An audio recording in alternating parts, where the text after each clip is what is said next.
कबीर सागर में या कबीर साहिब की वर्तमान चल रही किसी भी लिटरेचर में जो आरती हम करते हैं कबीर परमात्मा की, श्याम आप देखते हो, वो किसी में नहीं मिलेगी आपको। इसे और ये है कबीर साहिब की, तो ये उस उनमें नहीं है, तो ये निकाल दी गई उनके द्वारा। तो उसकी पूर्ति करने के लिए परमात्मा ने धर्मदास जी से कहा था कि 12वां पंथ जब होगा 1774 में उसका जन्म होगा, विक्रमी संवत 1774 में, सन 1717 में, और उसके द्वारा मेरी महिमा की वाणी पुनः प्रकट होगी। लेकिन उस मेरी वाणी को और गरीबदास जी के द्वारा 12वें पंथ द्वारा बोली गई वाणी को वो अनुयायी समझ नहीं सकेंगे। फिर 12वें पंथ में हम आएंगे और सभी पंथ जो अलग अलग हो गया समाज, इनको एक बनाएंगे और पूरे विश्व का कल्याण करेंगे। तो परमात्मा नहीं आए तो दास को भेज दिया, वो ज्ञान सारा देकर और वो शक्ति देकर अपने वाले।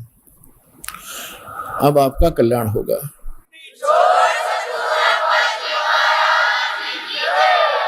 तो प्रसंग उठा है कि गरीबदास जी ने परमात्मा के बारे में कहा,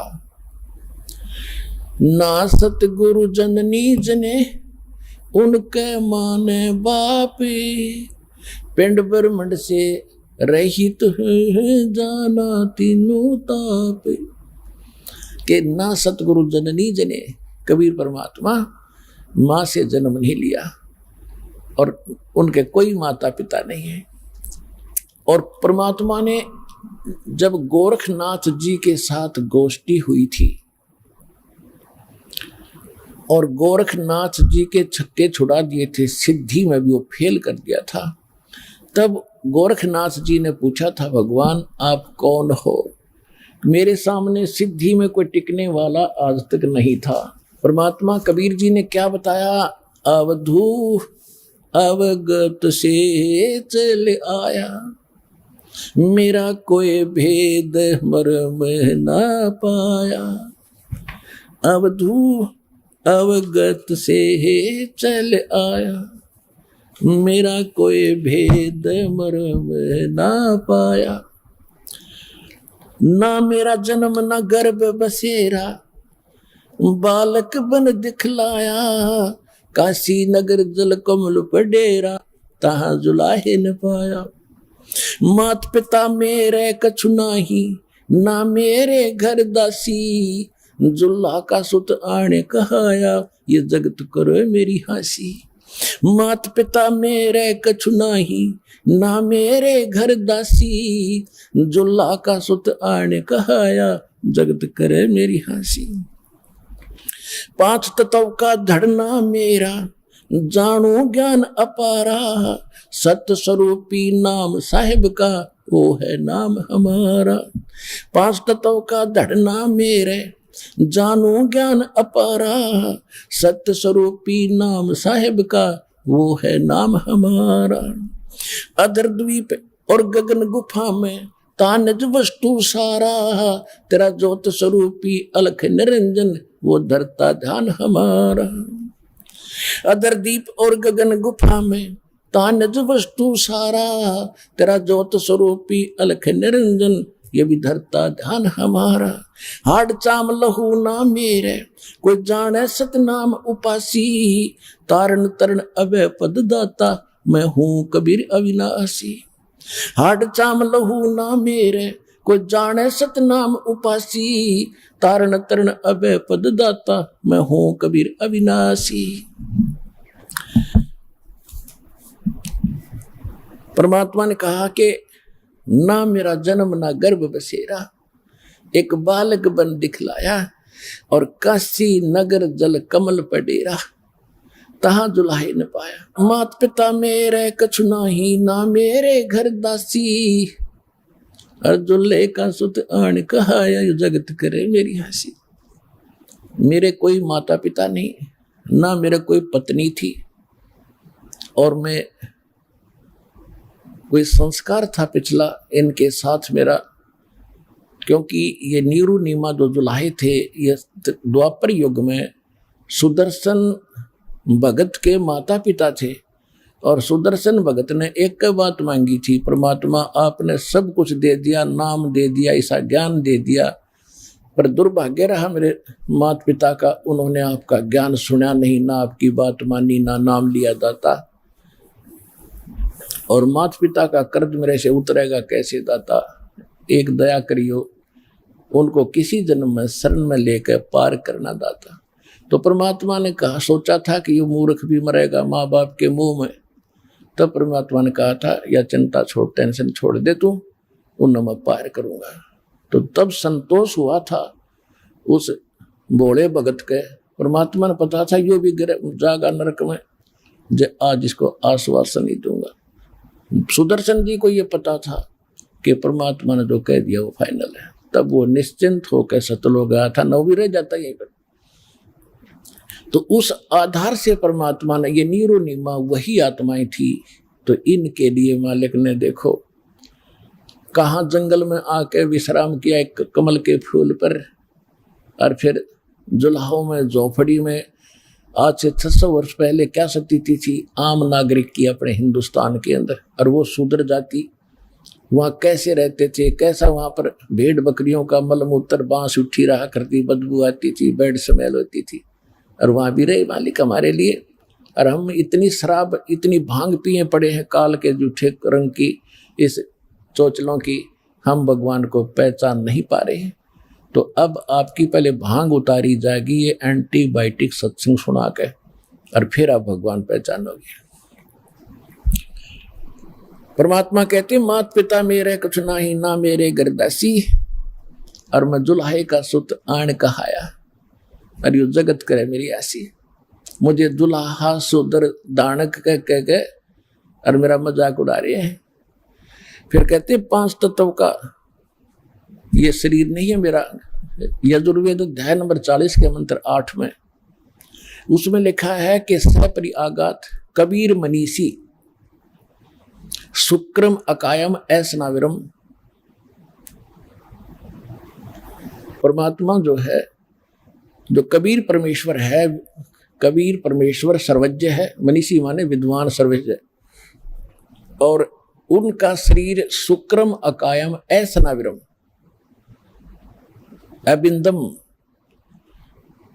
उसका शरीर जो मालिक का है वो स्नायु से वाला नहीं है, और माता पिता से बनी हुई काया नहीं है, शरीर से शुक्र से बनी हुई काया नहीं है। माता पिता के शुक्र से रज बीरज से बनी हुई उसकी काया नहीं है। अब इन अनाड़ी ऋषियों ने 40वें अध्याय के 8वें श्लोक को कैसे गलत डिफाइन कर दिया, शुक्रम अकायम, कि वो अकायम है। और शुक्रम क्यों कहा फिर उसने? शुक्रम शब्द किस लिए लगा दिया? कायम शब्द पर्याप्त था, फिर क्यों ऐसनाविरम? माने उसके नर्वस सिस्टम नहीं है, स्नायु नहीं है। ऐसनाविरम शुक्रम अकायम, शुक्र से बनी हुई काया नहीं है, और उसमें नाड़ी तंत्र नहीं है। वो स्वयंभू है, प्रिभू है, सबसे पहला परमात्मा है। सप्रि आगात, सबसे पहला देहधारी वही है। सप्रि आगात यानी सबसे पहला देहधारी वही परमात्मा है। और उसका शरीर कैसा है? वो शुक्रम अकायम ऐसनाविरम, वो माता पिता के शुक्र से बना हुआ उसका शरीर नहीं है, नाड़ी तंत्र उसके अंदर नहीं, लेकिन है साकार, वो स्वयंभू है, उसका कोई जनक नहीं है। तो यहां बताते हैं 5 तत्व का धड़ना मेरे में जानो ज्ञान अपारा, और सत्स्वरूपी नाम साहिब का ओ ही नाम हमारा। यानी असली नाम परमात्मा का कबीर साहब है, और वो कहते वो ही नाम है मेरा असली नाम, ये समझ लो। और कहते अदर द्वीप गगन गुफा में ताने वस्तु सारा, और तेरा ये ज्योत स्वरूपी काल निरंजन ब्रह्म, ये भी धरता ध्यान हमारा, ये भी मेरा ध्यान करता है, और वहां से फिर मैं इसको टुकड़ा देता हूं। इसका 21 ब्रह्मांड चल रहा है। हाड चाम लो ना मेरे, ये हाड चामड़ा लोग का शरीर नहीं है। कोई जाने सतनाम उपासी, यानी मेरे इस सतिथि को उस समय जानेंगे जब सतनाम का प्रचार सब जगह हो जाएगा, उनके अंदर सब प्रमाणों से प्रमाणित किया जाएगा। और तारण तरण अभय पद दाता, मैं हूं कबीर अविनाशी, कि मैं हूं तारण तरण अभय पद देने वाला, सतलोक ले जाने वाला, मैं कबीर अविनाशी हूं। वास्तव में मैं परम परमात्मा हूं।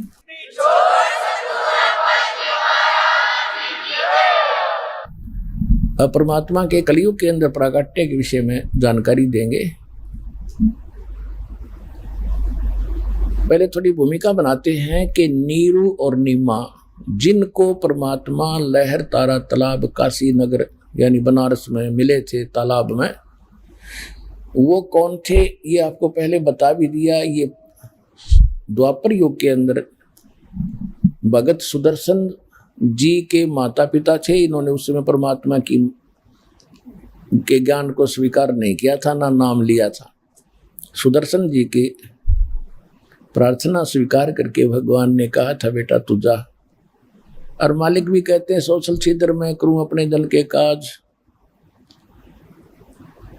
जो जन मेरी शरण है ताका हूं मैं दास, और गेल के लाग्या फिरूं जब तक धरती आकाश। और कहते भक्ति बीज होए जो हंसा, तारों तास के कोत्र वंशा। जो भक्ति मेरे ज्ञान को स्वीकार करके इस भक्ति के बीज को स्थापित कर लेगा, उसकी 101 पीढ़ी को पार करूंगा, ये भगवान का वचन है। जो जन मेरी शरण है ताका हूं मैं दास, गेल गेल लाग्या फिरूं जब तक धरती आकाश। आपके लिए भगवान कहाँ से पीछे पड़ा हुआ, पर आप बच्चे हो, आप आगे आगे हो, पिताजी पीछे पीछे घूम रहा है, आप भाग भाग के दौड़ के और गिर जाते हो गड्ढे में, काल के गड्ढे में, 84 लाख योनियों में फिर पड़ जाते हो। फिर इंतजार करता है दयालु कि कब इनको मनुष्य जन्म मिले, कब इनको फिर सद्बुद्धि दूं, ये पहचानने मेरे को। तो पुण्यात्माओं, अब वो समय आया है जो परमात्मा ने पूर्व निर्धारित किया था। अब इसके लिए हमने ज्ञान सुनना अनिवार्य है, क्योंकि ज्ञान के बिना हम परमात्मा से जुड़े नहीं रह सकते। क्योंकि कबीर साहब कहते हैं कि ज्ञान संपूर्ण हुआ नहीं, हृदय नहीं छदाए, और देखा देखी भक्ति का यूं रंग नहीं ठहरा। अब जैसे किसी ने सुन लिया कि हमें ये लाभ दे दिया, अब्रवाला आश्रम में गए थे, हमें ये सुख हो गया, दूसरे भी देखा देखी आगे, उनको भी सुख हो गया, 1 हो गया, 2 हो गए, 3 हो गए, और चौथा ना होया, छोड़ गए, फिर जाएंगे बड़ा मत्था टेकन, जहाँ पहले धक्के खाया करते, तो फिर भगवान हाथ उठा लेगा। तो इसलिए ज्ञान होना अनिवार्य है। ज्ञान होने के बाद आप यहां से नहीं जा सकते। लाभ हो रहा है या ना हो रहा है, ये भगवान ने देखना है, क्योंकि आप जो चीज मांग रहे हो वस्तु, और वो आपको हानि कर रही हो आने वाले समय में, तो भगवान नहीं देगा आपको। तो कहने का भाव ये है कि सबसे पहले आपको ज्ञान से परिचित कराया जाएगा, और ज्ञान से परिचित होने के बाद फिर आपकी स्थिति कैसी हो जाएगी। बंदी छोड़ दयाल जी तुम तक हमारी दौड़े, जैसे काग जहाज का फिर सूजत और न ठोरे। जैसे पुराने समय में समुद्री जहाज के अंदर, क्योंकि लंबा समय होता था, खाना खोना उसी में बनाते हैं, खाते हैं, और उस पे कौवे बैठकर चल पड़ते थे कि ये खाना खाएंगे, टुकड़े डालेंगे, हम भी खाएंगे। वो खा रहे होते हैं तो उनके बैठकर चल पड़ते हैं, और शरात भी ऊपर से उतर जाती है, कौवा ऊपर बैठा होता है। तो जहाज के जो चालक होते थे, उनका जो दिशा निर्देशक होता था, एक वो इंस्ट्रूमेंट होता था नॉर्थ साउथ बताने वाला, चुंबक सा, और वो उसको लेकर चलते थे, उसी आधार से अपनी दिशा निर्धारित करके वो चलते रहते थे। तो रात्रि के समय कई बार क्या होता था, कोई चुंबकीय चट्टान के कारण, समुद्र में चुंबकीय चट्टानों के कारण वो दिशा निर्देशक जो होता था वो अपनी दिशा बदल जाता था, और अपने उस दिशा निर्देशक को जांच करने के लिए उनके पास एक फार्मूला था देसी, कि कौवे के अंदर परमात्मा ने एक ऐसा गुण दे रखा है कि वो बेशक रात ऊपर तो चली गई, लेकिन वो अंदर ही अंदर ये दृष्टि रखता है कि मैंने यहाँ से खतरा होगा तो मैंने वापस भागना है वहीं पर जहाँ से मैं चलाऊं, तो वो दिशा याद रखता, वो भूलता नहीं। ऐसा कंप्यूटराइज कर रखा है भगवान ने इस कौवे को। तो वो अपने उस इंस्ट्रूमेंट का जांच करने के लिए चालक क्या करते थे, उस कौवे के डले मारते थे, उसको विवश कर देते थे जहाज से उड़ने के लिए, और वो चलता था उड़ के फिर सीधा अपने उस जहां से वो चला था उसी दिशा में सीधा चलता है। तो जिस कारण से वो जहाज वालों का तो इतना ही काम था, किसी ये देख लियो कौन सी दिशा में जा रहा है, तो वो पूर्व दिशा से चले थे तो पूर्व दिशा को चलेगा, तो वो सीधा कर लेते अपने जहाज को कि हम अब ठीक चल रहे। और जब कौवा देखता है वो 100-200 फुट 400 फुट उड़ता है, उसको कहीं और ठिकाना दिखाई नहीं देता उस जहाज के अतिरिक्त। अगर जहाज के अतिरिक्त वो कहीं बैठता है तो डूब कर मरे उस पानी में, जल में। इसलिए वापस आकर उसको जहाज पर ही शरण लेनी पड़ती है, उसको कहीं ठिकाना और दिखाई नहीं देता।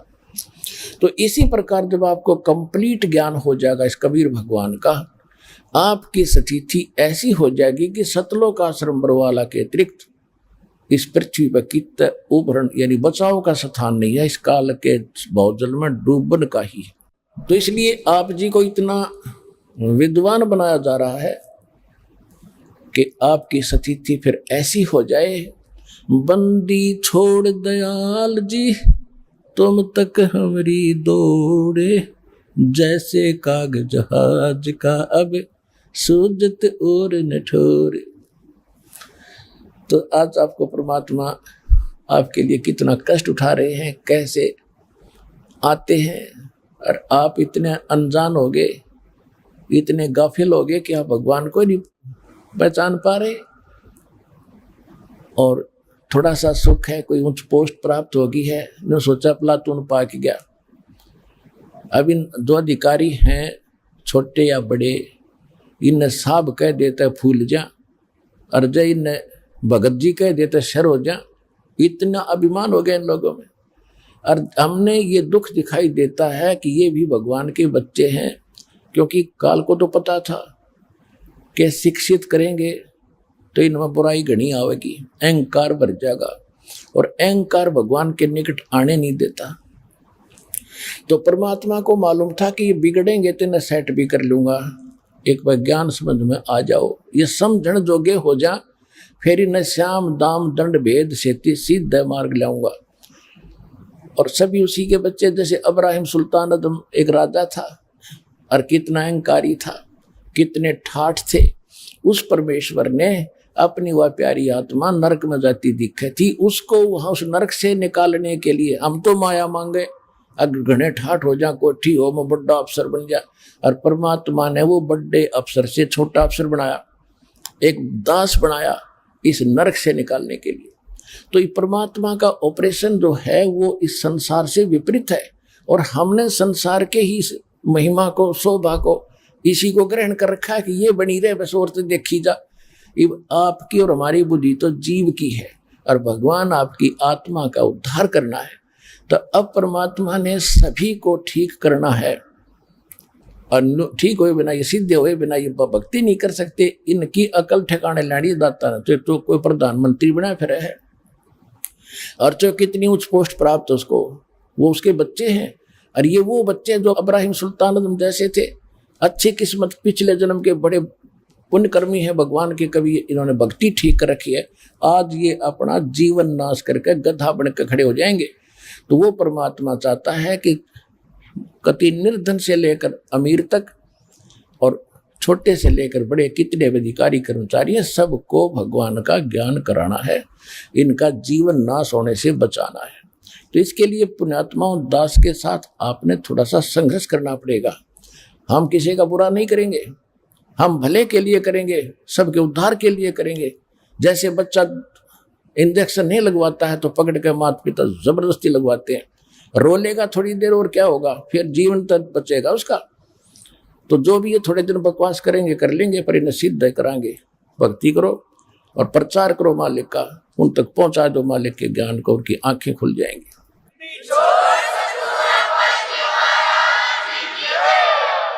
तो आज जो है परमात्मा इसीलिए आते हैं, ये नीरू नीमा उसी जन्म में गौरी शंकर और सरस्वती नाम के ब्राह्मण ब्राह्मणी थे। इनका दोनों का संयोग फिर पति पत्नी का ही था। गौरी शंकर इस पुरुष का नाम था।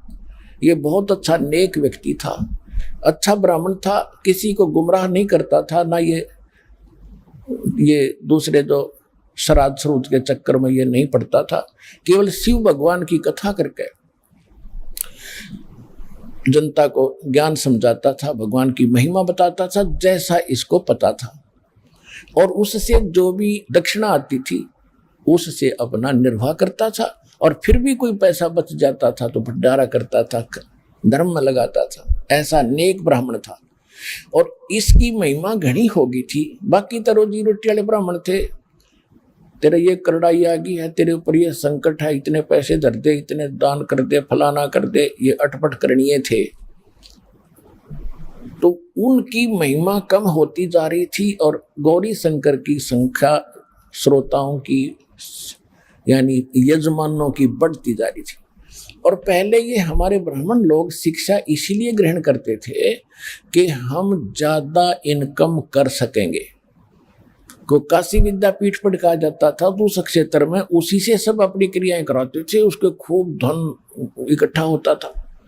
जैसे आज शिक्षा का क्या उद्देश्य है, चाहे कोई डॉक्टर बनता हो, चाहे कोई इंजीनियर बनता है, और चाहे कोई किसी प्रकार की भी जो करता है, चाहे कोई वकालत करता है, तो वो यूँ सोचा घनी माया कमाऊंगा, और कौन से ट्रेनिंग में कौन सी कोर्स करने से घनी माया मिलेगी।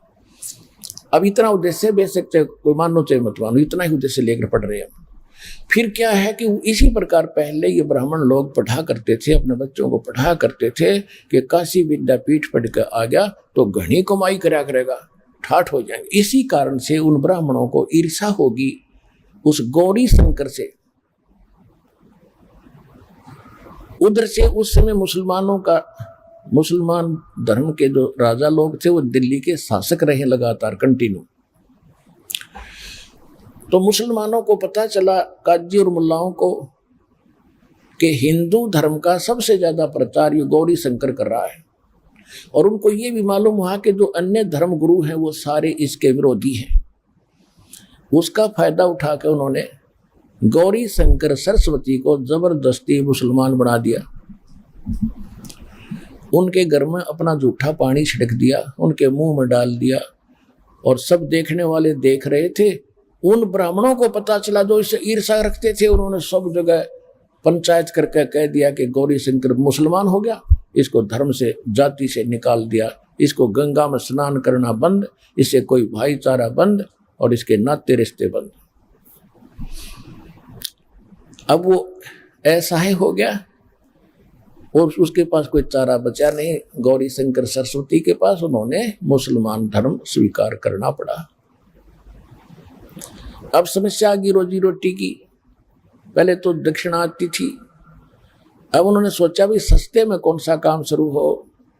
उन्होंने कपड़ा बुनन का काम सबसे आसान लगा, उसमें कोई पैसा नहीं लगता। 4 लकड़ के लठ गाड़ने होते हैं डंडे खुट्टे से, और तार पूरा अपना शुरू कर दिया। एक ला के वो छोटा सा काठ का बना होता है लोहे का, बस उससे उसका गुजारा शुरू कर दिया। फिर भी इतने नेक थे कि अपना गुजारा करते थे, बच जाता था धर्मपन पर। जैसा भी उस धर्म का ज्ञान था उसी तरह लगाने लगे। अब परमात्मा अपने पूर्व संस्कार अपने वचनानुसार उनको आके संभालना ही था, और उसके साथ साथ फिर अपनी जो लीला वो करते हैं प्रत्येक युग में वो भी करनी ही थी। संवत 1455 विक्रमी संवत 1455 सन 1398 ज्येष्ठ सुदी पूर्णमासी को सुबह सुबह परमात्मा ब्रह्म मुहूर्त के अंदर, ब्रह्म मुहूर्त होता है सूर्य उदय होने से लगभग 1.5 घंटा पूर्व का समय, तो उस समय परमात्मा सतलोक से आकर के, इससे पहले थोड़ा ये बताना अनिवार्य हो गया कि नीरू और नीमा उनके नाम रख दिए। गौरी शंकर का नाम रख दिया नूर अली, उसको शॉर्टकट में नीरू कहा करते थे, और उसका सरस्वती का नाम रख दिया नियामत, तो उसको कहने लगे नीमा। तो नीरू नीमा का गंगा घाट पर स्नान करना बंद कर दिया हिंदुओं ने, धर्म गुरुओं ने। तो उन्होंने सोचा कि कोई ऐसा स्थान खोजें जहां गंगा का ही जल बाहर आ रहा हो। तो एक लहर तारा नाम का एक सरोवर था जिसमें गऊ घाटों के ऊपर से, जहाँ गऊ घाट बने होते थे, उनके ऊपर के वर्षा के दिनों में ओवरफ्लो होकर दरियाएं चलती हैं, तो तब झालों से उछल उछल कर जल और एक सरोवर का रूप ले लेता था, धारण कर लेता था। फिर वो सारा वर्ष बड़ा निर्मल जल रहता है, क्योंकि गंगा के जल में एक विशेषता है, वो खराब नहीं होता, बहुत स्वच्छ और निर्मल जल, उसमें कमल के फूल उगाए होते हैं। तो वो वहां स्नान करने जाने लगे, जो उनकी कुटिया से लगभग 4 किलोमीटर दूर था, 3.5-4 किलोमीटर। ये दास देख कर आया है। दास के साथ सैकड़ों भगत भी आपके भाई बहन गए थे, वहां देख कर आए थे। तो लहर तारा तालाब में वो प्रतिदिन स्नान करके आया करते थे। उसी सरोवर के ऊपर एक अष्टानंद नाम के एक ब्राह्मण थे, ऋषि, जो स्वामी रामानंद पंडित जी आचार्य थे, बड़े विद्वान पुरुष माने जाते थे, वो वेदों और गीता के, उनके शिष्य थे। वो भी वहां स्नान करने जाते थे प्रतिदिन, दूसरे किनारे पर, नीरुनिमा दूसरे किनारे पर स्नान करते थे। और अष्टानंद जी स्नान करके प्रतिदिन वहां अपने गुरु जी द्वारा प्राप्त भक्ति विधि का कुछ अभ्यास किया करते थे, ध्यान आदि लगाने की चेष्टा वहां करते थे, क्योंकि वहां सुंदर सुबह सुबह शांत वातावरण और गर्मियों का मौसम था, जून का महीना, शीतल हवा सुबह सुबह चल रही थी, बहुत अच्छा वातावरण वहाँ जंगल का होता है। वहाँ नहा के धो के अपना बिछा के चद्दर और वहाँ बैठ कर अपनी साधना प्रतिदिन किया करता था, कुछ समय के लिए फिर चला आता था, उसमें स्नान करके ऐसे साधना करता था। तो परमात्मा सतलोक से चलकर परमेश्वर आए कबीर जी, और एक शिशु रूप धारण करके कमल के फूल पर विराजमान हुए। जब परमात्मा सतलोक से चले शिशु रूप धारण करके सह शरीर आ रहे थे, तो अष्टानंद जी ध्यान अवस्था करने की चेष्टा कर रहे थे, कभी आंखें खोल लेते थे, कभी बंद होती थी। तो उसने क्या देखा कि आकाश से एक प्रकाश का, बहुत तेज प्रकाश का गोला सा और पूरी गति से आ रहा है। उसने जो ही उसकी तरफ देखा, उसकी चरम दृष्टि उस नूर को, उस तेज को सहन नहीं कर सकी, उसकी आंखें बंद होगी। जिस प्रकार हम सूर्य की तरफ देख लेते हैं गलती से कभी, तो हम उसको ज्यादा देर देख नहीं सकते, तुरंत आंखें बंद हो जाती। और आंखें बंद होती हैं या दूसरी तरफ करते हैं तो हमारी आंखों के सामने सूर्य का प्रकाश रहित एक आकृति दिखाई देती है, प्रकाश रहित एक आकृति हमारे आंखों में समा जाती है, और जिधर भी देखते हैं फिर वही दिखाई देती है। इसी प्रकार अष्टानंद ने जब उस गोले प्रकाश के पुंज को देखा, उसकी आंखें सहन नहीं कर सकी, तो चरम दृष्टि, तो आंखें बंद हुई। तो क्या देखा, एक बालक दिखाई दिया, प्रकाश रहित नूर बालक का, आकृति बच्चे की दिखाई दी। फिर उसने इधर उधर देखा तो वो आंखों वाला ही बच्चा दिखाई दे रहा था, और वो नूर इतनी देर में आके, इतनी सेकंड में, और उस कमल के फूल पर से एक इकट्ठा होकर के परमात्मा ने अपना तेज समेट लिया, शिशु रह गए। अंधेरे में उसने और कुछ दिखाई नहीं दिया कि मुझे तो मेरी आंखों में एक बच्चा सा दिखाई दे रहा, ये क्या लीला हुई। वो उठकर चल पड़ा। उसने जाकर के अपने पूज्य गुरुदेव स्वामी रामानंद ब्राह्मण पंडित जी से अपनी सारी घटना बताई कि महाराज ये क्या कारण है, ये कोई मेरी भक्ति की उपलब्धि है या कोई मेरी भ्रमणा है, मुझे कोई शंका हुई है। तो उन्होंने कहा कि बेटा, ऐसी जब सतिथि होती है, ऐसी जो लीला होती है, ये ऊपर से अवतार गण आते हैं और यहाँ किसी माँ के गर्भ में जन्म लेंगे, वो उनके शरीर में चले गए हैं, और कुछ दिनों में जन्म लेकर वो अपनी लीला करेंगे बेटा, जैसा उनका निर्धारित होता है। अब स्वामी रामानंद जी को इतना ही ज्ञान था कि ये जिनको भगवान मानते हैं, श्री राम, श्री कृष्ण आदि, और जितने भी 9 अवतार मानते हैं, 24 मानते हैं, ये सभी माँ से ही जन्म लेते हैं। लेकिन उनको वो ज्ञान नहीं है कि भगवान तो वो है जो माँ से कभी जन्म लेता ही नहीं। वो इतना इनकम्प्लीट नॉलेज ही था। फिर भी जैसा अपने शिष्य का समाधान उसने करना था वो समाधान कर दिया, और अष्टानंद जी संतुष्ट हुए। उधर से क्या हुआ कि नीरू नीमा की एज बहुत हो गई थी, उनका कोई संतान नहीं थी। और पुण्यात्मा, हमारे समाज में एक बहुत बड़ी बीमारी ये भी है कि किसी का संतान ना हो तो उसका जीना आराम कर देते हैं। यहाँ तक देखा हमने कि उससे तो नफरत करने लग जाते हैं कि इसकी सुबह सुबह शक्ल भी ना देखनी चाहिए जिसका संतान नहीं है। और जिस कारण से वो स्वयं भी महसूस कर जाते हैं कि हम चले हैं तो लोग घरों में बढ़ जाएंगे या कोई रास्ता बदल जाते हैं। लेकिन अब बने क्या? अब अध्यात्म मार्ग के अंदर हम आपको बताते हैं कि जिनका संतान नहीं है, वो तो अलग बात है कि आज समाज, ऐसे समाज में रहते हो जहां आपको ये ज्ञान सुनने को मिलता नहीं, और सुनने को मिलता है तो एक दिन मिलता है, वहां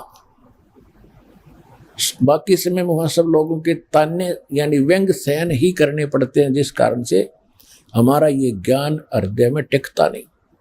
फिर भी परमात्मा अपने बच्चों को वो तो रहम कर देते हैं कि चलिए ऐसे नहीं तो ऐसे मान लेगा, लेकिन जिनका उन्हें मोक्ष करना है तो वो अपने हिसाब से ही करते हैं। तो संसारिक दृष्टि से तो हम देखते हैं जिसका संतान नहीं वो सबसे दुर्भाग्यशाली व्यक्ति है। और यदि हम भगवान के अध्यात्म ज्ञान के पलड़े में तोलते हैं तो वो घना सौभाग्यशाली व्यक्ति है यदि उसको भक्ति मिल जाती है तो। और भक्ति नहीं करते हैं तो इसे तो संतान वाले और इसे बिना संतान वाले। उदाहरण के तौर पे जैसे एक हम ये भी सुनते हैं कि भाई किसी को कहते हैं जी भक्ति कर लो, राम नाम ले लो, कहते हम बुराई करते ही नहीं, हम किसी का बुरा करते ही नहीं, ना हम कोई विकार करते, हम तो वैसे ही भगत हैं। देखो 2 एकड़ जमीन है, 1 एकड़ तो संवार रखी है बाग है ट्रैक्टर हल से, और बिल्कुल घास रहित कर दिया, अड़ंगा काट दिया सारा, और बा दी कति समार दी, और एक में अड़ंगा भरा पड़ा है सारा, झाड़ जंखाड़ बोझड़े कांटे सब। यदि उस समारे हुए में, यानी जो कहते हैं हम बुरा नहीं करते, हम तो किसी की आत्मा नहीं दुखाते, हम कोई बुराई नहीं करते, तो वो है नो सोच ले समरा हुआ खेत। और दूसरे जो बुराई करते हैं, चोरी करते हैं, डाके डालते हैं, या और भी कोई बुराइयां करते हैं, शराब पीते हैं, वो हैं उसमें वो एकड़ जमीन जिसमें झाड़ बोझड़े हुए खड़े हैं। तो दोनों में अगर उस समरे हुए खेत में भी बीज ना बीजा गया तो कोई वैल्यू नहीं उसकी, बराबर है दोनों के दोनों। तो कहने का भाव यह पुण्यात्माओं, जब भक्ति जो ऐसी आत्माएं हैं उन्हें तो जल्दी काम बढ़ेगा उनका, सारी बुराई पहले से दूर है, समरा समरा खेत बीज बोध उदास देगा आपको, और भक्ति का कल्याण कराओ अपना आत्मा का। तो इस प्रकार उस नीरू नीमा सुबह सुबह स्नान करने जाया करते थे। उस दिन पहले दिन कोई एक ऐसी कोई रिश्तेदार आ गई दूर निकट की, जिसने नीमा का इंजेक्शन ला दिए पहले दिन। बताइए भगवान एक जातक तो देना ही था, एक बालक हो जाता था क्या, तेरा भी समाज में सिर हो जाता, साझा हो जाता। बता बच्चे बिना कैसे जियोगे, बुढ़ापे में कौन तुम्हारी उंगली पकड़ेगा। तो ऐसे इंजेक्शन वो समाज के लग गए। वह तो चली गई इंजेक्शन ला के, और नीमा सारी रात करवट बदलती रही, नींद नहीं आई है भगवान, बच्चा बिना क्या होगा, संसार में कैसे जिया जाएगा। नीरू ने उठाया कि चलो स्नान करने चलते हैं। वो चल पड़ी, रास्ते में रो रही है, बुरी तरह बिलख रही है कि हे भगवान क्या तेरे घर में, क्योंकि उस समय भी वो शंकर भगवान को हृदय से उतार नहीं सके थे। बेशक से मुसलमान भी बन गए थे और मुसलमानों वाली साधना भी वो कर रहे थे, लेकिन अंतःकरण में उनका भगवान शंकर की छाप न्यों की न्यों थी। और किसी भी आपदा के अंदर उसी से प्रार्थना किया करते थे और कह रही थी, रो रही थी कि हे शंकर भगवान, क्या आपके घर में बच्चों की कमी होगी? परमात्मा एक मुझे भी दे देते अल्लाह, तो मेरा भी संसार में साझा हो जाता। बुरी तरह रो रही थी। नीरू ने कहा कि नीमा, यदि हमारे भाग्य में होता तो भगवान दे ही देते। आंखें खराब कर लेगी रो रो के, कोई उंगली पकड़ने वाला है नहीं और दूना दुख हो जाएगा, ना रो। ऐसे कहते कहते वो सरोवर पर पहुंच गए। लहर तारा नामक उस सरोवर पर पहुंच गए। अष्टानंद वहां से जा चुका था। पहले नीमा ने स्नान किया। जब वो स्नान करके बाहर आ गई, फिर वो स्नान करने के लिए उतरा। और सुबह का जो उजियारा है शीघ्र ही अच्छे एकदम साफ सा हो जाता शीघ्र ही। तो जब दोबारा नीमा गई लहर तारा तालाब के ऊपर उस वस्त्र को धोने के लिए जिसको बांध कर वो स्नान करके आई थी, किनारे पर पहुंची तो क्या देखा कि किनारे से उस तालाब के अंदर कमल के फूल पर कोई वस्तु हिल रही है। परमात्मा एक पैर ऐसे अपना एक पैर को हिला रहे थे। नीमा ने सोचा कि कोई सर्प ना हो और मेरे पति को ना डस ले। उसने और गौर से देखा। ध्यान से देखने से पता चला तो बालक है। तो उसमें उसने अपने पति से कहा, जी देखियो देखियो देखो, बच्चा डूबेगा, बच्चा कमल के फूल पर जल में। अब नीरू नहा रहा था ऐसे ऐसे करके, गोते लगा रहा था। वो कह रहा है कि नीमा तो कति मेंटल होगी, तेरा दिमाग चल गया, अब तुझे जल में भी बच्चे दिखाई देने लगे, तो मान मेरी बात, ज्यादा वहम छोड़ दे। तो उसने फिर के साथ कहा, जी देखो सचमुच तो देखो तो जरा। जब उसने देखा जिधर वो संकेत कर रही थी तो सचमुच बालक कमल के फूल पर। उसने न्यू का न्यू उठा लिया उस फूल के समेत। चित्र परमात्मा का ये देखिएगा, चित्र परमात्मा। ना मेरा जन्म न गर्भ बसेरा, बालक बन दिखलाया, काशी नगर जल कमल पे डेरा, तहां जुलाहे न पाया।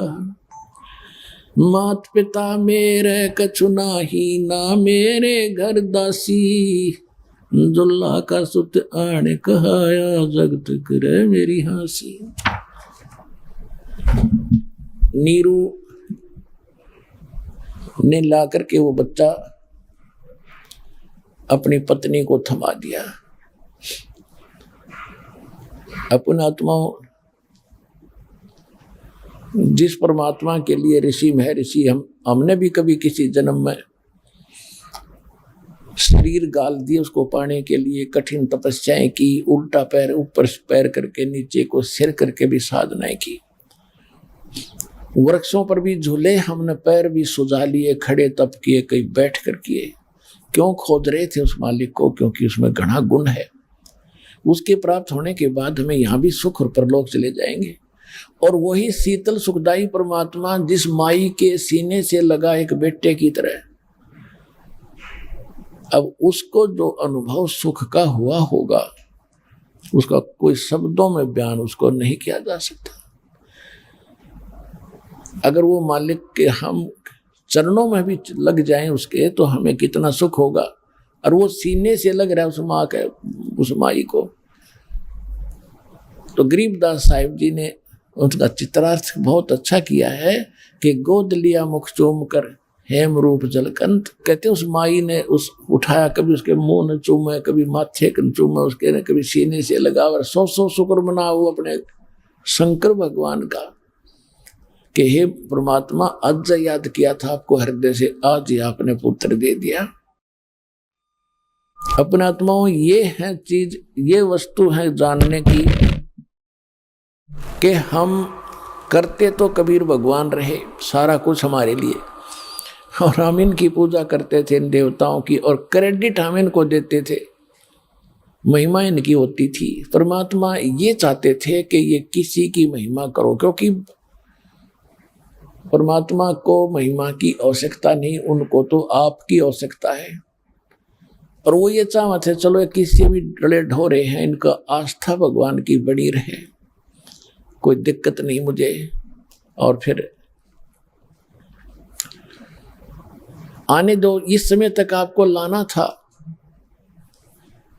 इस समय तक परमात्मा ने आपको यहां लाना था कि आप में भगवान की चाह बनी रहे, चाहे कोई मंदिर पूजो, चाहे मस्जिद, चाहे गुरुद्वारा या चर्च, या कि तो पत्थर पूजते रहो। जब आपकी आत्मा रोया करती है, जब पिछले पुनकर्मी प्राणियों की, तो उन पुनों के आधार से यही परमात्मा आपको ये सब कुछ देता रहा। तो पुण्यात्माओं, परमात्मा जिस मालिक के नाम लेते हैं, चर्चा करने से भी हमारे रोम रोम खड़े हो जाते हैं,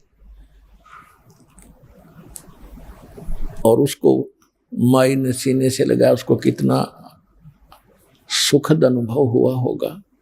तो नीरू जब नहा के बाहर आया स्नान करके, तो उसने समाज को देखा कि यदि हम इस बालक को घर ले जाएंगे तो लोग ये पूछेंगे, जनता जन, कि तुम कहाँ से लाए हो। हम कहेंगे कि ये कमल के फूल पर मिला है, और लोग कहेंगे कि झूठ बोलते हो, कमल के फूल पर बच्चा कैसे रुक सकता है, क्यों झूठ बोलते हो, तुम किसी का उठा कर लाए हो, चुरा कर लाए हो, बताओ इसके कौन माता पिता हैं।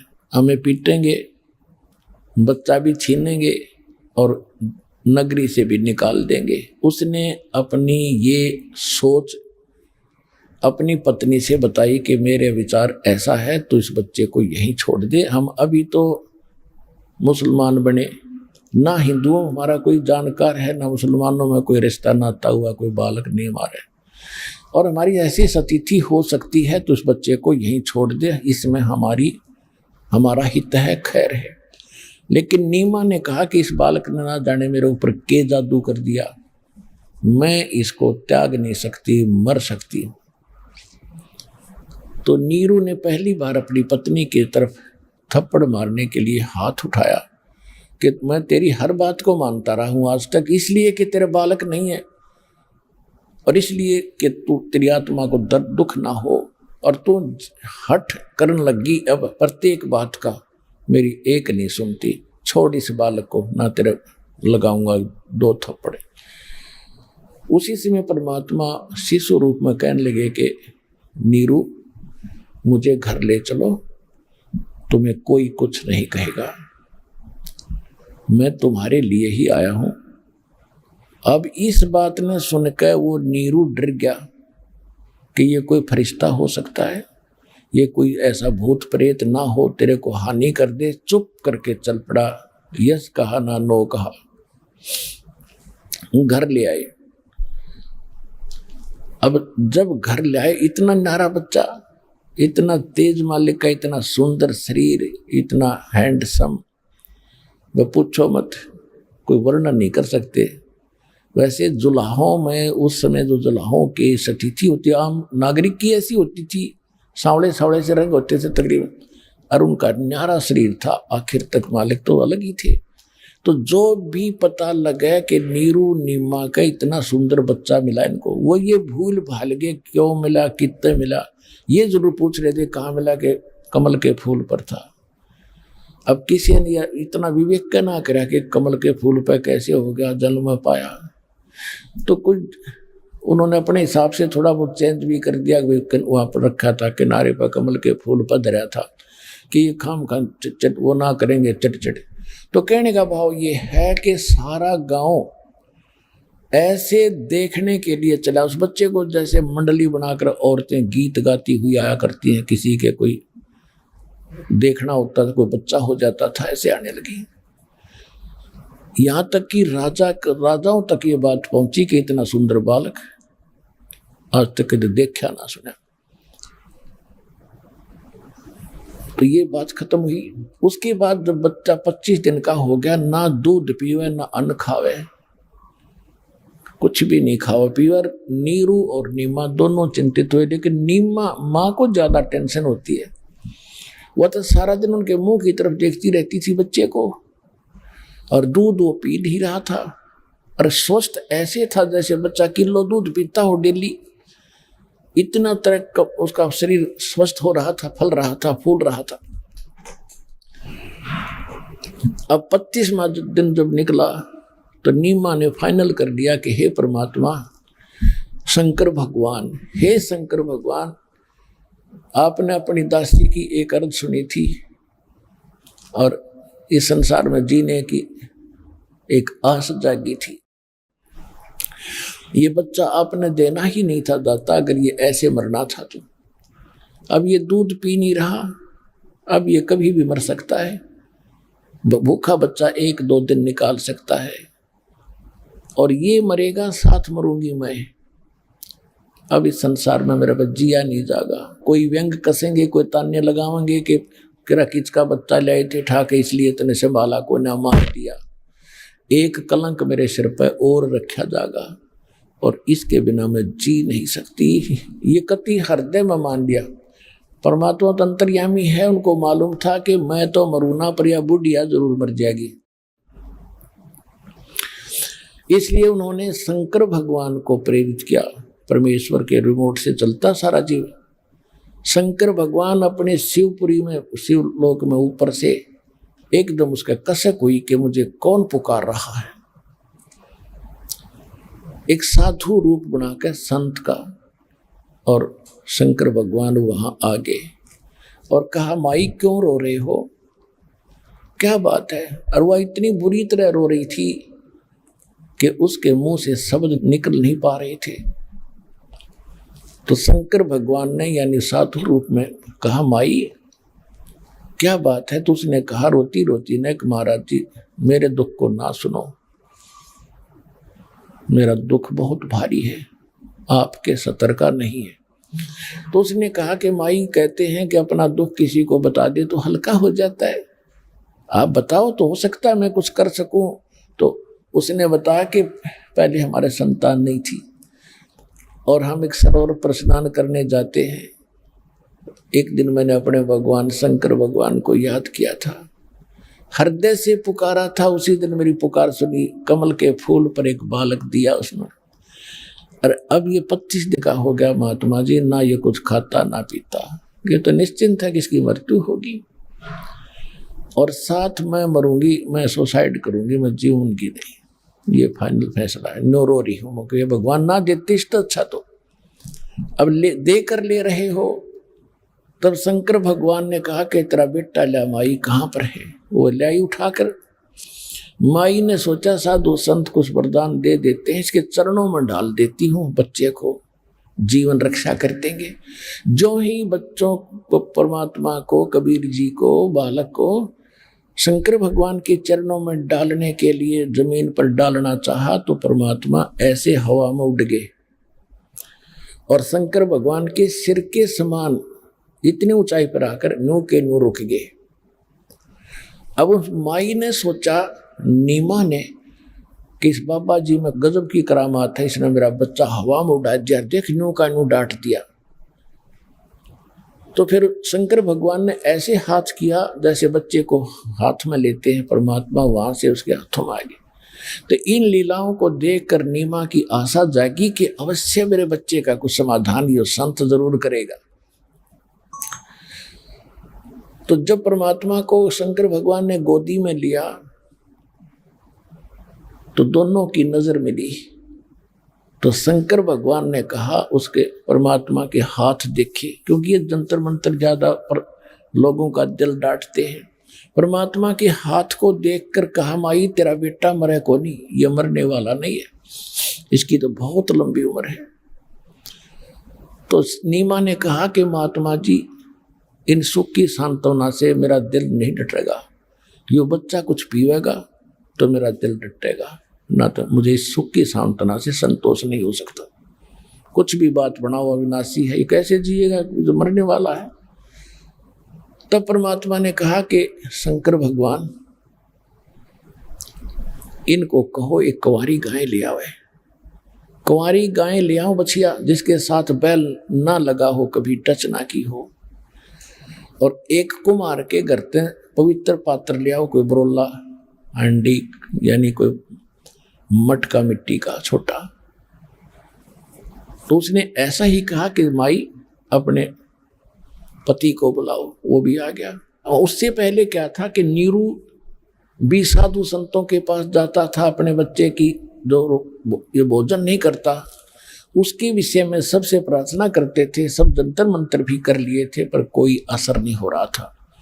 वही नीरू उस दिन ही रामानंद जी के पास गया हुआ था और रामानंद जी से सारी कहानी बताई कि स्वामी जी मुझे एक ऐसा ऐसा बालक मिला हमारे को और 25 दिन हो गए उसने आज कुछ नहीं खाया, कि जंतर मंत्र बताओ। तो उन्होंने कहा कि भाई ऐसा कहाँ मिला था कि लहर तारा तलाव पर। कब मिला था कि इस दिन मिला था।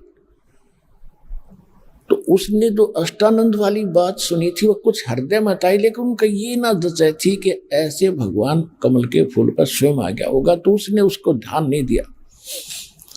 तो उसको समाधान बता दिया कि ये कोई ब्राह्मण विद्वान पुरुष है, पिछले जन्म का कोई सिद्ध पुरुष है, इसके लिए तुम एक कंवारी गाय ले आओ, बच्चिया, जिसके साथ बैल टच ना किया हो, और उसके सामने खड़ा कर दियो, वो अपने आप दूध देवेगी, वो दूध पिला दी। तो ये बात नीरू के जची नहीं कि इस पंडित जी ने अपने यहाँ से मुझे टालने के लिए ये बेतुकी बात करी है, कुंवारी गाय कैसे दूध देगी। तो उसने वो विचार भी छोड़ दिया कि नहीं ऐसा नहीं हो सकता। वो आकर पहले बैठा ही था और अपनी पत्नी से बता दिया था कि कहीं पर भी कोई समाधान ये निकल नहीं रहा है, तो वह इसलिए उर्गणी दुखी हो रही थी। तो फिर परमात्मा ने शंकर भगवान से कहा कि आप इनको कहो कि कुंवारी गाय लावे। उसने अपने पति से कहा कि आयो जी, महात्मा जी ये कह रहे हैं कि कुंवारी गाय लाओ, वह दूध देवेगी जब यू बालक पीवेगा। अब रामानंद जी की बात तो उसका जची नहीं थी कि ये भी कभी हो सकता है। तो जब उस महात्मा के मुख से भी यही बात उसने सुनी नीरू ने, तो उसका कुछ दृढ़ता आई और कहा तू गाय ला। और परमात्मा ने कहा था कि हे शंकर भगवान, इनको कहो एक कुंवारी गाय लाए और उसके ऊपर आप अपने आशीर्वाद भरा हाथ धर दियो, वह दूध दे देगी, आप तो महापुरुष हो। अब परमात्मा के बच्चे हैं ब्रह्मा विष्णु महेश भी, उनको उन्होंने पावर देनी है, उनकी महिमा करनी है। आप वो महिमा के भूखे नहीं है, क्योंकि वो महिमा से परिपूर्ण है। कहते हैं बड़े बड़ाई ना चाहे, ये छोटा बहुत एतरावे, जो प्यादा फर्जी हो वो टेढ़ा मेढ़ा जावे। कबीर साहब कहते हैं जो समर्थ हैं वो महिमा की चाह नहीं करते, जो ओछे होते हैं वो घने, वही ज्यादा अपनी महिमा की भूख रखते हैं, वो ज्यादा अटपट करते हैं। जैसे जो फर्जी रास्ता होता खेतों में आपने देखा होगा, किसी के किलों के बीचों बीच बना लेते तो कहते हो टेढ़ा मेढ़ा जाता है, वो अस्थायी होता है। और जो सही रास्ता होगा वो तो बिल्कुल स्ट्रेट जाता है, तो वो पक्का होता है, उसमें डिस्टर्बेंस नहीं होती। तो कहते हैं बड़े बड़ाई चाहे नहीं और छोटा बहुत इतरावे, और जो रास्ता फर्जी हो फर्जी वो टेढ़ा मेढ़ा जाए। तो कहने का भाव ये है कि परमात्मा ने महिमा की भूख नहीं थी और जो लीला वो करते हैं वो करनी ही थी। तो उसी समय नीरू गया, एक बच्चिया लाया 1.5 वर्ष की, एक कुमार के घर से एक बर्तन ले आया। कबीर परमात्मा और क्या आदेशानुसार शंकर भगवान साधु रूप में खड़े थे, कुमारी बच्चिया के कमर पे हाथ मारा, थप थप थपी दिया आशीर्वाद की तरह। उसी समय लंबे लंबे सतन हो गए और नीरू नीचे बैठा था, पकड़े उस पात्र को, और वो दूध की धार बह चली और पात्र भरते ही वो रुक गई। बोलो सतगुरुदेव की।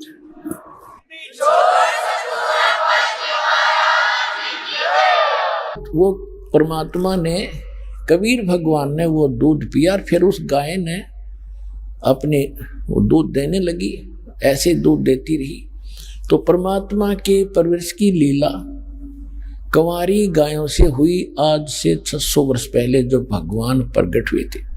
अब परमात्मा को पहचानने के लिए हमने अपने ही सदग्रंथों का सहयोग लेना पड़ेगा कि हु इज गॉड, परमात्मा कौन है।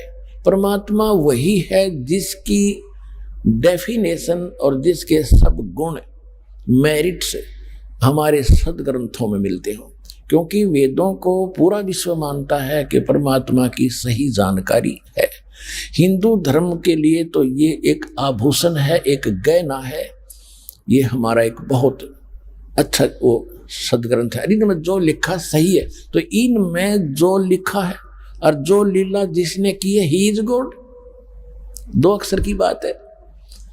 अब आपको दिखाते हैं, आज से 600 वर्ष पहले, आज का लिखा इतिहास नहीं है, 600 वर्ष पहले परमात्मा ने जो लीला की थी और धर्मदास जी ने लिखी थी भगवान की महिमा, आपको सदग्रंथों से दिखाते हैं, कबीर सागर से दिखाते हैं। ये देखिएगा कबीर सागर,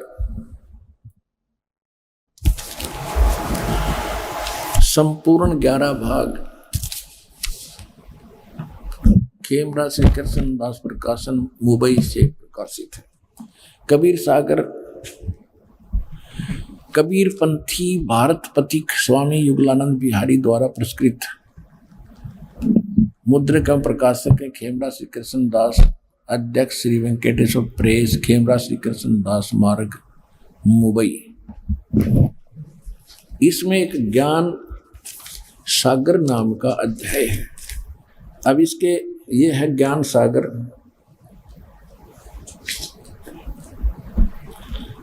ये इसके 73 पृष्ठ पर दिखाते हैं। ज्ञान सागर ये खंड है, अध्याय है कि इसमें यहां से चला रहा है शंकर वचन। तो तोरे घर पंडित अधिकारी, झूठ बोल कर बोलो नारी, हरि कमला सम देखो ज्ञाना, बुद्धिवंत तुम पुत्र ये तुम्हारा पुत्र सुजाना, सुनकर महिमा पुत्र की नारी धरे तो पाओ, हे स्वामी मम इच्छा स्वर्ण वचन सुनाओ, कहाँ जलाना कहाँ की आवा। ये काफी वार्ता है इसके अंदर, लेकिन हम अपने मतलब की सुना। शंकर भगवान कह रहे हैं 73 पृष्ठ। फिर वो चले गए वहां पर रामानंद जी के पास, उधर से नीरू। अब यहाँ देखो प्रश्न नंबर 74 पे ज्ञान सागर का हम यहां से पढ़ेंगे। अब रामानंद जी के पास जाकर के नीरू ने क्या कहा कि सुन जुल्हा मन भयो आनंदा, जिमी चकोर पायो निश्चंदा, यानी ले सुत चले हर्ष मन कीना, परमात्मा को तालाब से उठाकर ले आए। अर्थात सो पुन असबोल ही दीना, अगले जन्म जब होए तुम्हारा, तुम्हें पठावे यम के तैनारा। ये कबीर साहब ने उनको कही थी। फिर कहते सुत काशी को ले चले, सुत माने बेटे को, बच्चे को, लड़के को, लोग देखन ता आओ और अन्न पानी भखे नहीं, दुल्हा शोक जनावे। को खा पी नहीं रहा था इसलिए दुल्हा दुखी हुआ। तब जुल्हा मनकीन तिवाना, रामानंद सो कहीं उत्पाना, मैं सुत पायो बड़ो गुणवंता, और कारण कौन बखे नहीं संता। रामानंद जी से कह रहे नीरू कि हे महात्मा जी, मुझे एक बहुत ही सुंदर और गुणवान बालक मिला है, वो कुछ खा पी नहीं रहा, इसका कारण और समाधान बताएं। देखिएगा, तब जुल्ला मन कीन तिवाना, रामानंद सो कही उत्पाना, मैं सुत पायो बड़ो गुणवंता, कारण कौन बखे नहीं संता। रामानंद ध्यान तब धारा, जुल्ला सो तब वचन उचारा, पूर्व जन्म तब ब्राह्मण जाति, हर सेवा कीनी भली भांति, कुछ तब सेवा हरि की चूका, अर्थात भयो जुल्हा का रूपा, प्रीति प्रभु गए तो लेनी, ताते उद्धान में सुत तो दीनी। कि परमात्मा ने तुझे जंगल में यो पुत्र दिया है, नूरी नहीं है, नीरू मिसप्रिंट है। अब नीरू बोला कि हे प्रभु, जस की नो तस पाया, आर्थ हो तो दर्शन आयो। रामानंद बता रहे हैं कि पहले जन्म में तू ब्राह्मण था और तूने कोई भक्ति, परमात्मा की भक्ति में कमी कर दी, जिस कारण तो धारणक रूप में जुल्हे का घर जन्म हुआ। अब नीरू कह रहे हैं परमात्मा, पहले तो मैंने जो करी सो भर ली, पर ईब मेरे पर जो संकट आ गया, इसका निवारण बताओ। हे प्रभु, दस की नो तस पायो, अर्थ हो तो दर्शन आयो, सो कहियो उपाय गोसाई, बालक अक्षुदावंत कुछ खाई। रामानंद अस युक्ति विचारा, तुम सुत कोई ज्ञानी अवतारा। रामानंद जी ने कहा कि तुम्हारा बेटा कोई विद्वान पुरुष पूर्व जन्म का है, और बचिया जाही बैल नहीं लागा, सो ले ठाड़ करो ते आगा। एक बचिया ले आओ जिसको बैल ने टच ना करया हो, और दूध चले ते छनते, दूध धरो छिपाई, अक्षुदावंत जब बालक हो तब तो देव खुलाई। अब जुल्हा एक बछिया ले आवा और चला दूध कोई मरम न पावा। चलो दूध जुल्हा हरसाना, राख छिपाई कहो नहीं जाना। अब यहां कहते हैं दूध तब पीवत नाम कबीरा और खेलत संत संग मत धीरा। अब ये तो लीला की परमात्मा ने 600 वर्ष पहले, 600 वर्ष पहले कबीर परमात्मा ने जैसी लीला की थी, कबीर सागर, इस ये भी एक सदग्रंथ है, सूक्ष्म वेद है। तो ये तो है परमात्मा का प्रैक्टिकल जो उन्होंने किया कलयुग में, ये प्रमाण है। कोई आज का लिखा ग्रंथ नहीं है ये। कोई नहीं सोचे भाई मबरान खातिर रामपाल ने 20 साल पहले लिख लिया होगा ना, ये तो 600 वर्ष पहले धर्मदास जी के द्वारा लिखा गया। अब हमारे वेद क्या बताते हैं, परमात्मा क्या करता है, तो 2 मिनट में समझ में आ जाएगा हु इज गॉड। ये देखिएगा ऋग्वेद मंडल नंबर 9 सूक्त 1 और मंत्र 9 में ये स्पष्ट है कि परमात्मा जब शिशु रूप धारण करके आता है, उसकी परवरिश की लीला कुंवारी गायों के द्वारा होती है। ये देखिए, ये है ऋग्वेद मंडल 9 और 10 इकट्ठे ही हैं। और एक और कमाल की बात है, ये आर्य समाज के विद्वानों द्वारा प्रकाशक सार्वजनिक आर्य प्रतिनिधि सभा, महर्षि सिद्धांत भवन, रामलीला मैदान, नई दिल्ली। और ये है महर्षि द्वानंद सरस्वती कृत, और ये है Mudryk Prince offset printers 1510 Pataudi house, Daryaganj, नई दिल्ली। अब ये कमाल की बात है, कहते हैं अब देखो इस महर्षि का कितना बोलबाला, जन वेदों का ठेका इससे ले रखा था, इसने कक्का पता नहीं महर्षि ने। अब देखो अनुवादिन नन कर रखा है। एक कमाल की बात है, अनुवादिन का किया हुआ, इन तड़ंगा तो कर ही रखा है, लेकिन सच्चाई कैसे छुपा देंगे। मूल पाठ तो सबके पास उपलब्ध था, ना इसे नहीं बदल देते ये अपनी बकवादों को ऊपर रखने के लिए। अब देखो ये है ऋग्वेद 9वां मंडल और प्रथम सूक्त का प्रथम मंत्र यहां से शुरू होता है। इसमें एक तो ये देखो, सोम माने परमात्मा, यानी सोम का अर्थ है सोम स्वभाव परमात्मन, यानी शीतल स्वभाव वाला भगवान, ठीक है, सोम। अब हम चलते हैं इसी ऋग्वेद मंडल नंबर 9 के सूक्त। यह है ऋग्वेद मंडल 9 सूक्त 1 मंत्र, हम 8 दिखाते हैं आपको। इसमें क्या लिखा कि उस पुरुष को, परमात्मा को उग्र गतियां प्रेरणा करती हैं, यानी संसार में जब ऐसी परिस्थितियां हो जाती हैं, हाहाकार मच जाता है, बुरा हाल हो जाता है, तो उस समय वो परमात्मा एक सुंदर शरीर धारण करके पृथ्वी पर आता है। ये देखो, उस पुरुष को उग्र गतियां प्रेरणा करती हैं और भासमान शरीर को वह पुरुष माने वह परमात्मा प्राप्त होता है। अब इन्होंने तो ठेका ले रखा था जनता को भ्रमित करने का, अड़ंगा अनुवाद करने का। अब देखो शुरू से इस मंडल नंबर 9 के सूक्त 1 से लेकर और 7 तक, 6 तक ये यूं करते आ रहे हैं, हे परमात्मा, हे परमात्मा, यानी परमात्मा की महिमा है इसमें। और वहां जाकर इन्होंने घुमाना शुरू कर दिया, पुरुष लिखना शुरू कर दिया। अब पुरुष माने परमात्मा ही होता है, आपको बहुत बार बताया। ये देखिए ऋग्वेद मंडल नंबर 9 सूक्त 1 का मंत्र 1 में हे परमात्मा है, परमात्मा की महिमा। इसके 2 मंत्र में देखो, ये 2 नंबर मंत्र है ऋग्वेद मंडल नंबर 9 सूक्त 1 मंत्र 2 में हे परमात्मा आप, और तीसरे मंत्र में हे परमात्मा, और चौथे मंत्र में हे परमात्मा, और 5वें मंत्र में हे परमात्मा, और 6ठे मंत्र में ये देखो ऋग्वेद मंडल नंबर 9 सूक्त 1 मंत्र 6 में हे परमात्मा। इन 7 में जाके इनका समझ में आई कि बात बदलनी पड़ेगी। उस पुरुष को, पुरुष माने परमात्मा, और यहाँ 8वें में यहाँ परमात्मा क्यों ना लिखा कि ये चाहत है हमारी बेइज्जती हो जाएगी जो सच्ची लिखती था गए। इनका ये विधान है कि भगवान निराकार है, कभी मनुष्य शरीर में आता ही नहीं, कहीं स्थान पर नहीं रहता। महर्षि दानव का फाइनल विधान है कि परमात्मा एक स्थान पर नहीं रहता, निराकार है और वो सर्वव्यापक है। बस इतनी सी उनकी थ्योरी। और वेद क्या बता रहे? और वेदों को सत्य मानते हैं कि वेद में जो लिखा वो सत्य, हम और किसी बात को नहीं मानते। तो ईब आपने मानना चाहिए सच्चाई को। अब जानबूझ साची तजय करे, झूठ तने और ताकि संगत है प्रभु सोपन में बिना दे। इन इतने प्रमाणों को देखकर तो नहीं मानता महंत और संत कुछ कितना विद्वान बना फिर है, वो इंसान ठीक नहीं है, उसके पास नहीं रहना चाहिए आपको।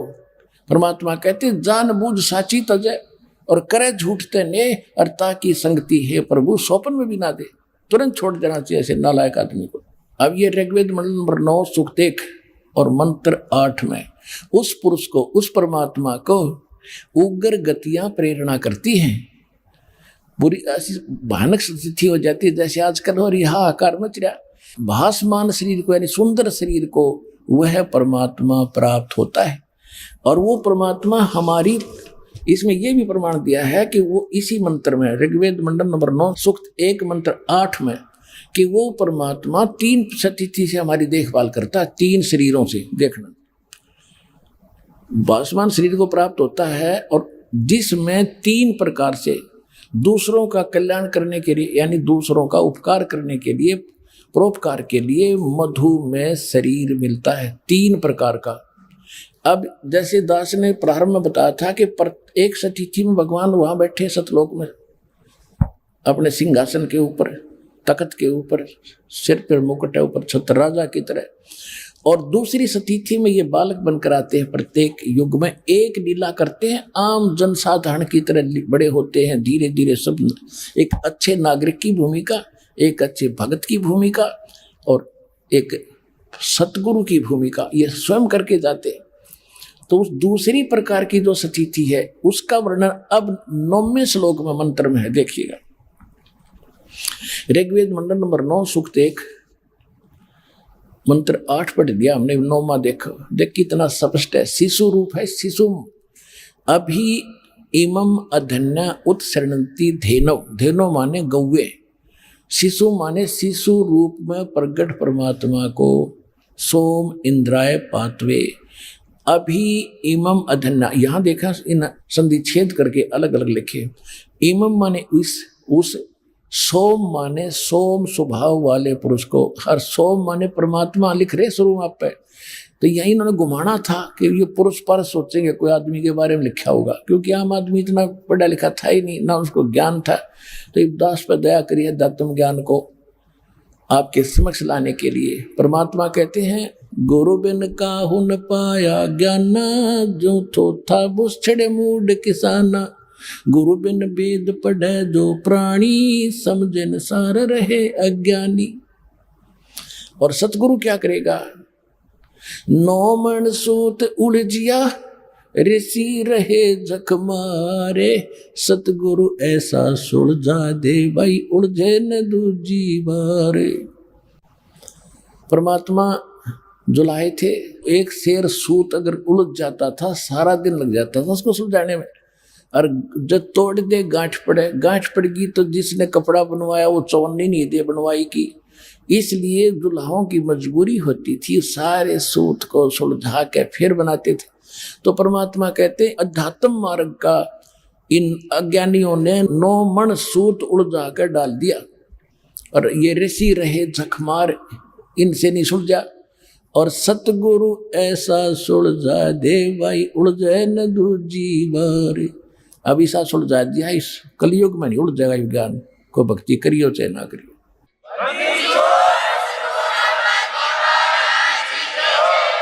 अब देखिएगा ऋग्वेद मंडल नंबर 9 सूक्त 1 मंत्र 9 पढ़ रहे हैं। इमम माने उस, सोम माने परमात्मा को, जो शिशुम यानी शिशु रूप में कुमार अवस्था में, अभी अधन्या, अधन्या माने लिख दिया अहिंसनीय, धेनो माने गौवे।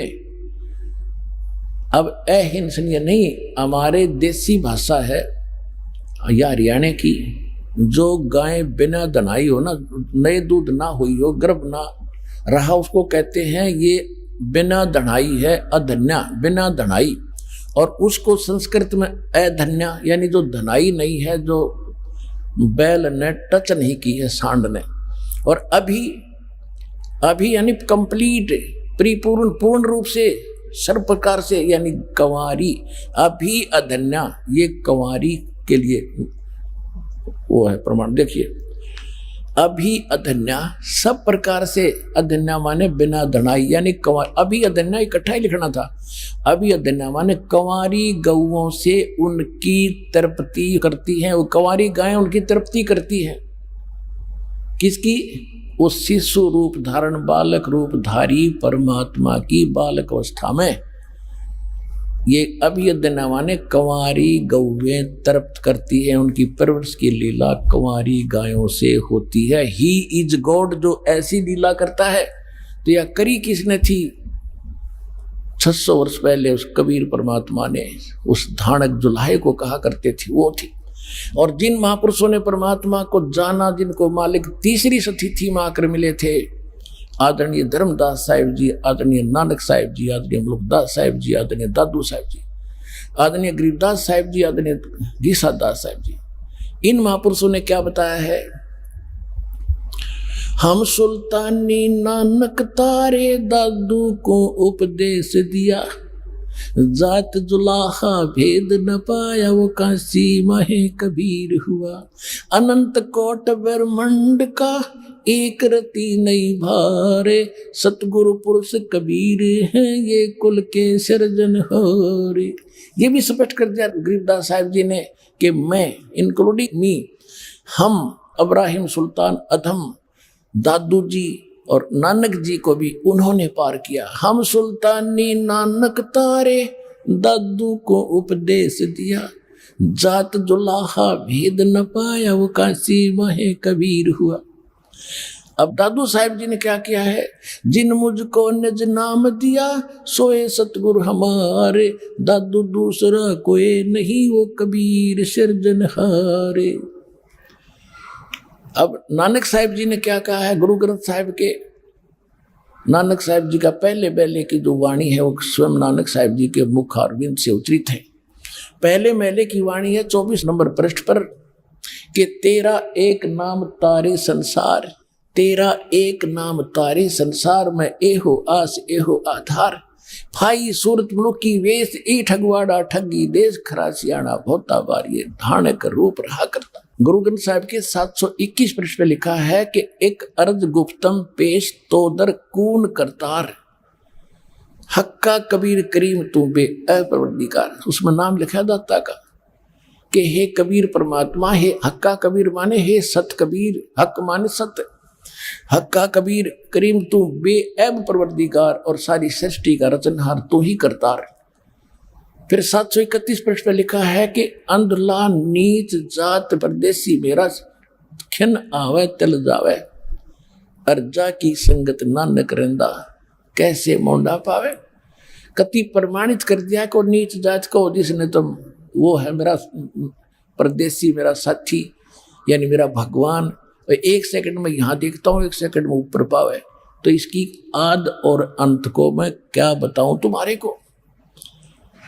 और गरीबदास जी ने स्पष्ट कर दिया कि हम सुल्तानी नानक तारे दादू को उपदेश दिया, और जात जुलाहा भेद नहीं पाया, काशी माए कबीर हुआ। तो who is God? Kabir is God, Kabir is God, Kabir is God. बोलो सतगुरुदेव।